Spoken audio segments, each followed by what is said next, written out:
Hola, ¿cómo están? Por acá les habla Ricardo Gómez Caro, soy asesor del Campeonato Mundial Universitario de Debate en esta versión de 2018.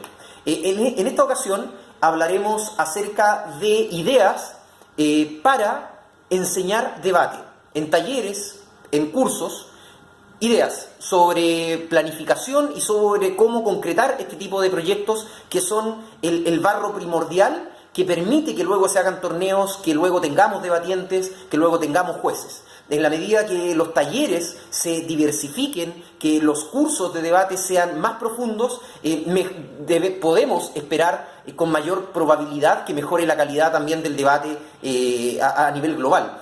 Por eso la invitación primera es que hagamos cursos de debate, difundamos este tipo de proyectos más allá de lo competitivo.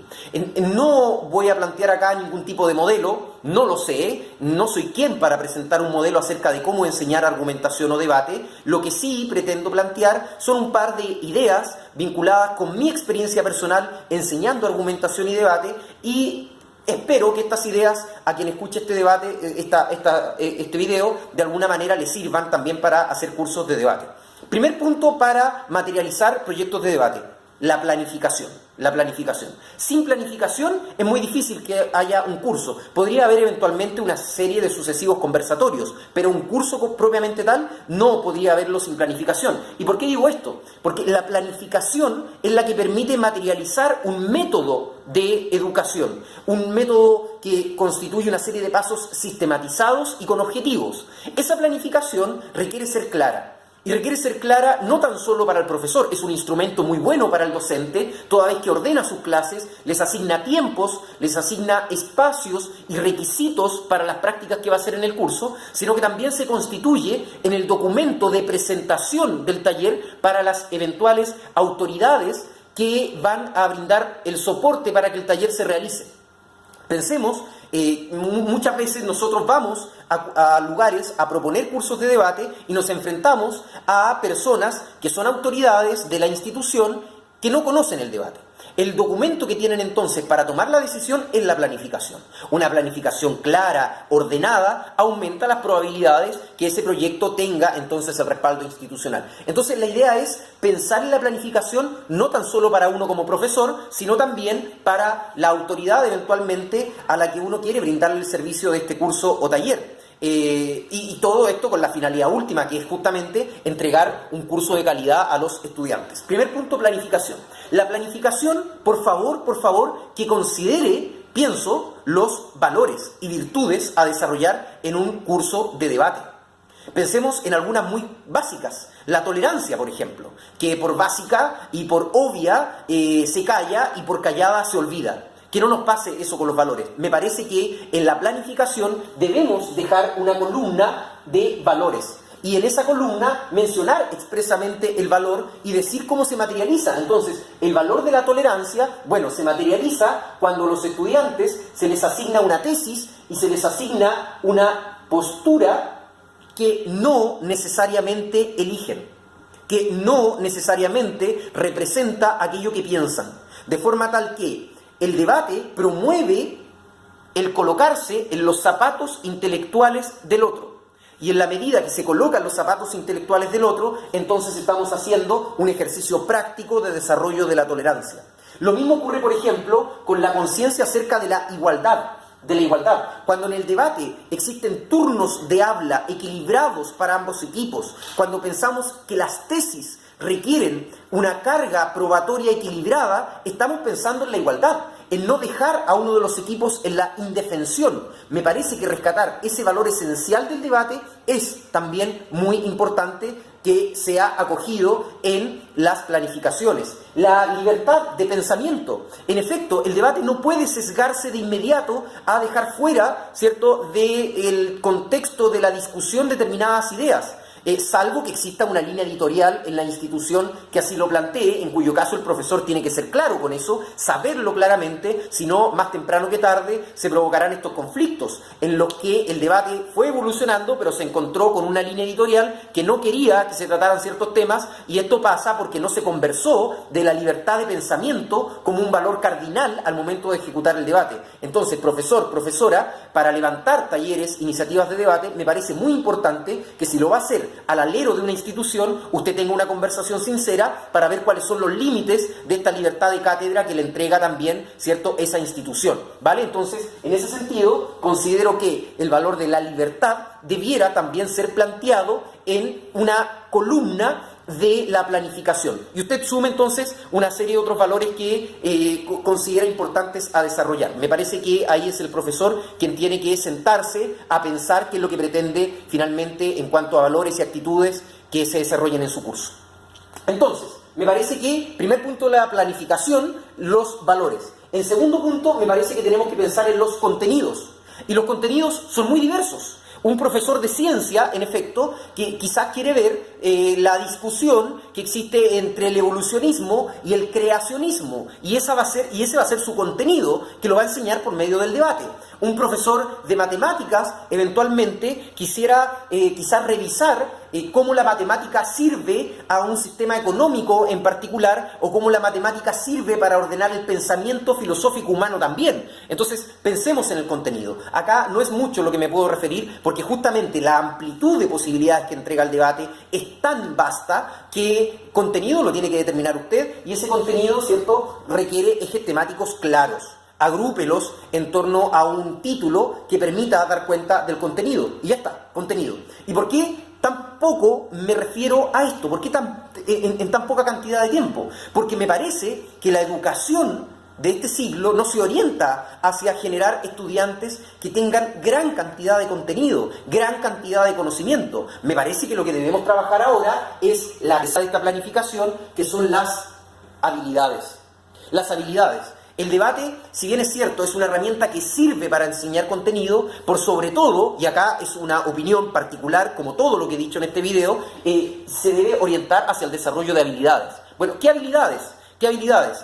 Hay tantas como libros de pedagogía usted pretenda navegar. Me parece que podríamos plantear algunas. La primera de ellas son las habilidades relacionadas con el pensamiento crítico. El pensamiento crítico, cómo analizar información, cómo juzgar esa información, qué requisitos tengo para llegar finalmente a una opinión justamente frente a la información que tengo de los medios. Preguntarse, por ejemplo, cosas tan básicas como, cuando yo tengo una idea, si me voy a arrojar al mundo a buscar evidencia que refuerce mi idea. O quizás, y eso es lo que busca el pensamiento crítico, hacer el proceso inverso. No arrojarme al mundo a buscar evidencia que confirme mi idea, sino arrojarme al mundo a buscar evidencia que la refute. Y si ya luego de determinado periodo, entonces esa evidencia no me hace sentido, recién ahí tendré entonces una opinión. Me parece que es una de las cosas que busca el pensamiento crítico, el proceso de formación de opiniones, y tratar de disminuir en ese proceso de formación los sesgos cognitivos. Primera habilidad entonces que me parece que debiera ir en su planificación para enseñar debate, la de pensamiento crítico. La segunda habilidad, por cierto, tiene que ver con las llamadas habilidades necesarias para el siglo XXI, que son las habilidades relacionadas con el uso y manejo de la información. ¿A qué me refiero con ello? Una habilidad muy importante tiene que ver con desarrollar estrategias y métodos de investigación para obtener información. Va íntimamente vinculada con el pensamiento crítico. El pensamiento crítico son una serie de recomendaciones, son una serie de esquemas sistematizados para formar la propia opinión. En tanto que las habilidades de la sociedad de la información van más bien orientadas a entregar competencias para que el estudiante pueda manejar la información que se encuentra fuera de él, las llamadas evidencias extratécnicas, y de esa manera bien utilizarlas para generar argumentos. Esa es entonces la segunda habilidad. La tercera habilidad de la que quisiera hablarles para una planificación que permita enseñar debate tendrá que ver con las habilidades comunicacionales. Por cierto, el debate comunicacionales. El debate comunica. El debate es comunicación. En efecto, podríamos llegar a decir que todo es comunicación, pero entre todas las formas de comunicación, el debate tiene, por cierto, un sitial especial. Entonces, las habilidades comunicacionales, es aquí donde se ve el tema del uso de la voz, ¿cierto? Las estrategias para ordenar jerárquicamente, embellecer el discurso, por ejemplo, en cuanto al manejo del lenguaje kinésico corporal, van acá efectivamente. Me parece que es poco lo que puedo aportar en ese sentido, no es mi área de especialidad y usted lo sabrá escuchando las muletillas que ya he utilizado en este video. Vamos a la cuarta habilidad que me parece debiera estar mencionada en toda planificación para debate, tiene que ver con las habilidades socioemocionales. En efecto, un estudiante que puede ser un tremendo debatiente, puede tener gran pensamiento crítico, puede tener mucho criterio al momento de buscar y saber seleccionar la información, tener acceso a tremendos repositorios, todos los tenemos ahora en los teléfonos, en las tablets que tenemos, que ocupemos esas tablets para ver gatos, es otro tema, pero el acceso a la información está. Pensemos en un estudiante que sabe utilizar esos recursos, pensemos en un estudiante que maneja habilidades comunicacionales, pero ese estudiante se pierde si no tiene habilidades socioemocionales. En particular, por ejemplo, la de la empatía. La de generar, ¿cierto? O la de poder entender el fenómeno emocional de la contraparte, de la audiencia, de sí mismo, antes de presentar un discurso, durante y después. Entonces, estas cuatro habilidades son fundamentales para presentar la planificación de cualquier curso de debate. Luego, esto es cierto, tenemos valores, tenemos contenidos, tenemos habilidades. Esto se tiene que hacer con prácticas o con actividades. Prácticas o actividades. Y es acá en donde tenemos que echar a andar nuestro ingenio, profesores. Es acá. ¿Cómo vamos a hacer esto? Me voy a sentar, ¿cierto? Y les voy a hablar a los estudiantes. Me parece que ese concepto decimonónico en el que el profesor habla y los demás escuchan, como está pasando en este video, ya está fuera de juego. No es sustentable en una sala de clases. Lo que ahora pretendemos es hacer un aula invertida. Entonces, yo recomendaría que para un curso de debate, en el momento de práctica, usted utilice los recursos audiovisuales que se encuentran en videos de internet. Si quiere me puede escribir, compartimos muchos. A mí me encanta utilizar videos en las clases. Si usted quiere podemos en efecto compartirlos. Y la práctica supone, me parece, la realización de preguntas al estudiante. Es ahí donde me parece nace el concepto de aula invertida. Lo maravilloso del debate es que permite que sean los estudiantes los que hacen la clase y luego el profesor retroalimenta. Me parece que la explicación de cómo funciona ese debate entonces tiene que ir acá. Profesor, si usted quiere enseñar a tomar notas, por ejemplo, que puede ser una de las habilidades, ¿cierto?, relacionada con la información, con el pensamiento crítico y puede ser parte del contenido también, la práctica con que lo lleva a cabo puede resultar muy bien si usted coloca un video, coloca un debate, lo proyecta y paralelamente usted, profesor, va tomando apuntes en la pizarra de aquello que usted ve en el debate. Luego termina la intervención y usted les explica a sus estudiantes cómo y qué significa esos apuntes que usted tomó ahí. Porque ahí se genera un proceso metacognitivo muy interesante, en el que el estudiante ve el video, lo ve a usted tomar apuntes de ese video, entonces ve ese sesgo cognitivo que se genera ahí, luego lo ve a usted explicarle a ese estudiante qué es lo que significa ese apunte.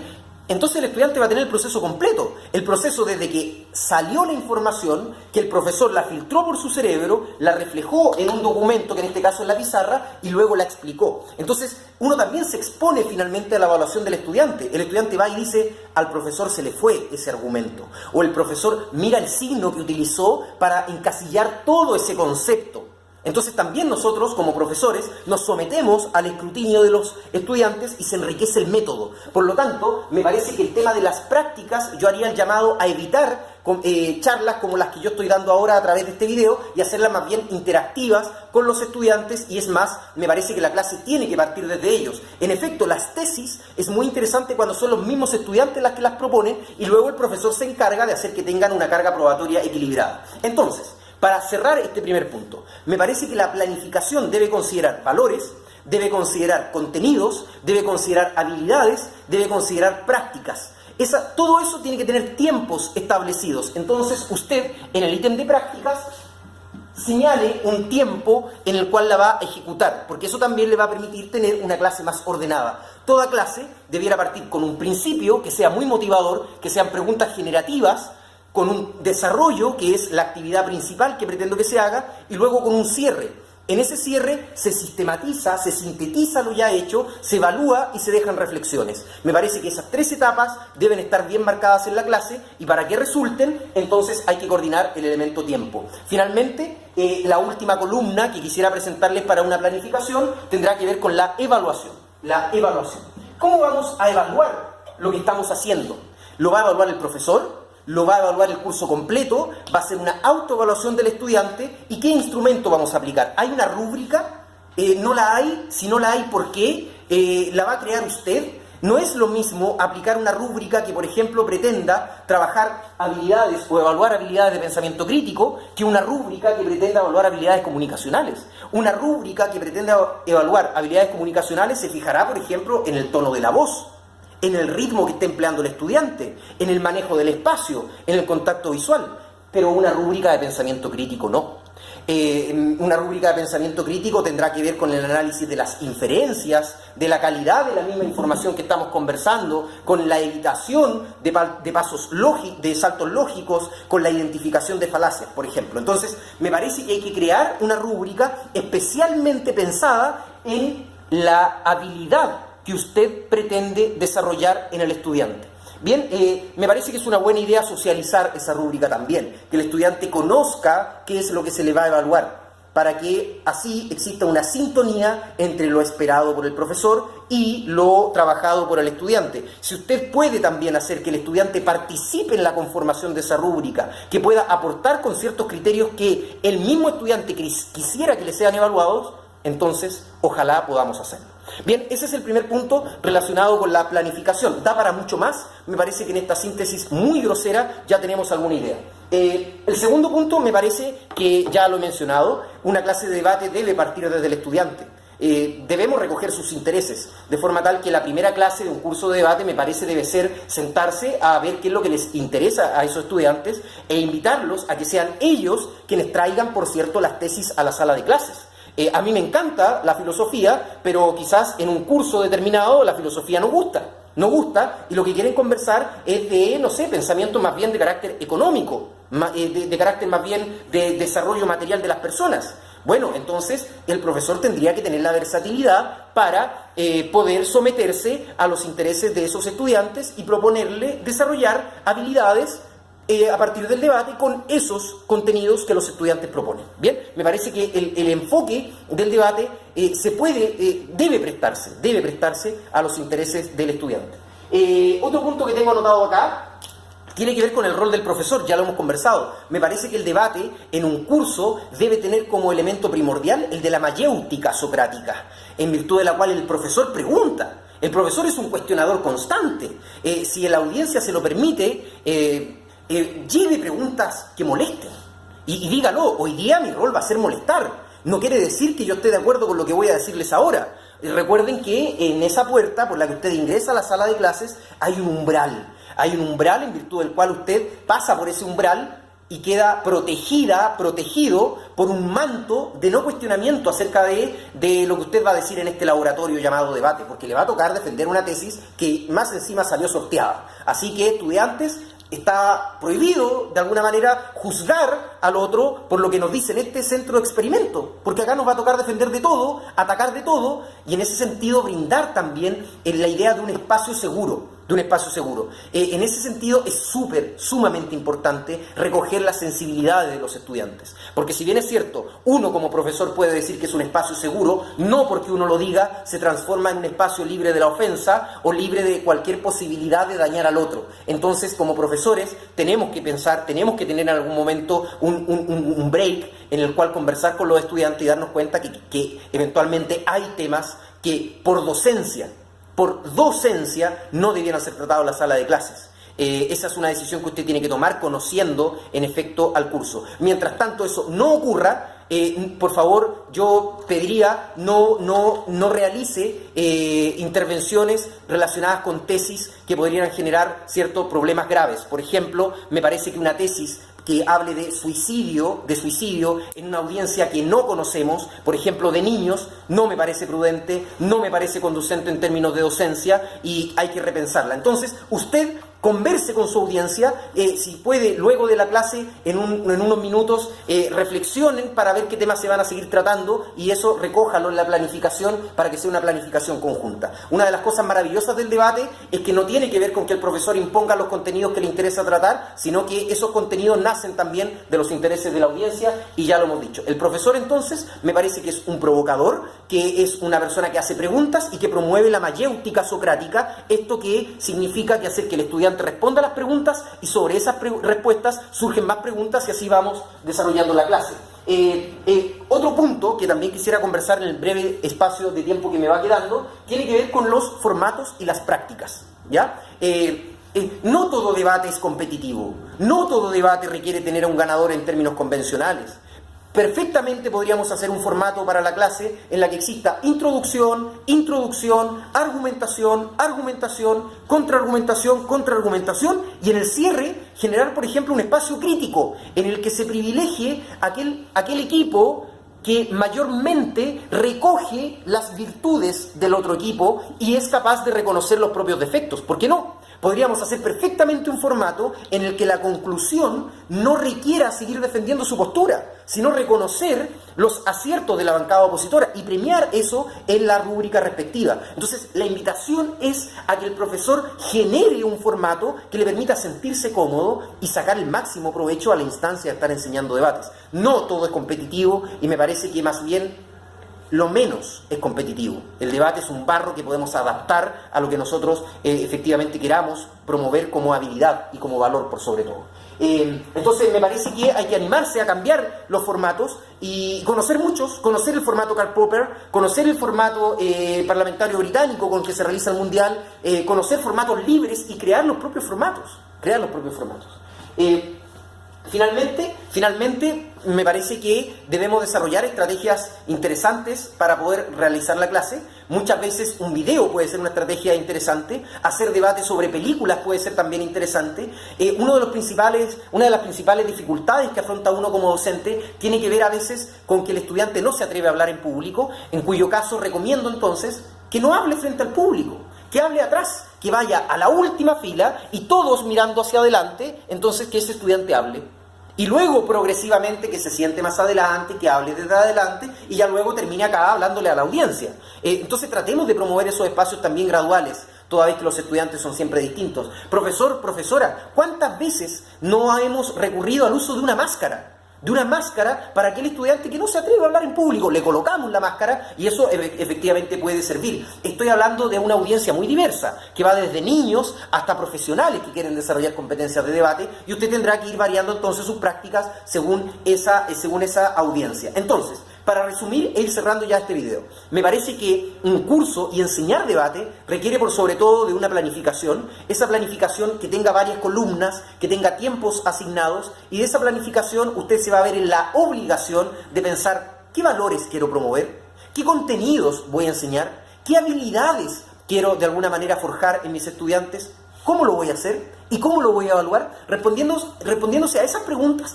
el curso ya está hecho en el papel. Luego hay que llevarlo a la sala de clases. Y es entonces en la sala de clases donde esta dinámica de conversar constantemente con los estudiantes, de hacer que el punto fuerte de la clase no sea la clase expositiva, como está en este video, sino que el punto fuerte de la clase sea la retroalimentación, donde la clase parte con los estudiantes debatiendo, con los estudiantes conversando, y luego es el profesor el que retroalimenta. Entonces finalmente la clase es el estudiante y la retroalimentación del profesor, que ya no es retroalimentación, porque es una retroalimentación que se arroja de nuevo hacia el futuro. Entonces es una retroalimentación que toma el pasado pero hacia el futuro, y con sucesivas retroalimentaciones entonces se puede armar una muy buena clase. Finalmente, si la audiencia así lo solicita, me parece que llega un momento en el que uno le puede preguntar: ¿les interesa debatir con otras comunidades? Sí, no, ¿por qué? ¿Les interesa competir? Sí, no, ¿por qué? Y dependiendo de si sus propios estudiantes lo desean, organizar organizar según sus propios tiempos alguna instancia de intercambio. Ahora las redes sociales están, se pueden hacer torneos, se pueden hacer encuentros a través de plataformas digitales, lo que no requiere que, por ejemplo, viajemos entre países para conocernos. Lo podemos hacer a través de internet eventualmente, utilizar también esos recursos para darle mayor dinámica y progresión al curso. Finalmente, me parece que el debate debe tener una matriz también de actualidad, en la que los estudiantes traigan noticias a las salas de clases y podamos analizar también esas noticias. Hay también una práctica docente muy interesante ahí, salen tesis y salen debates también muy interesantes. Finalmente, recomendarles que trabajen en la planificación y en la innovación de las prácticas docentes. Si en algo al respecto les puedo ayudar, por favor cuenten con ello. Es cosa simplemente de mantener contacto y a seguir trabajando, enseñando a debatir y por sobre todo a seguir levantando cursos de debate, ojalá de manera transversal, y que las limitaciones económicas no sean un obstáculo que impida llegar a los lugares donde no existen cursos de debate. Gracias a quien sea que haya visto este video y cualquier cosa quedo a su absoluta disposición. Chao.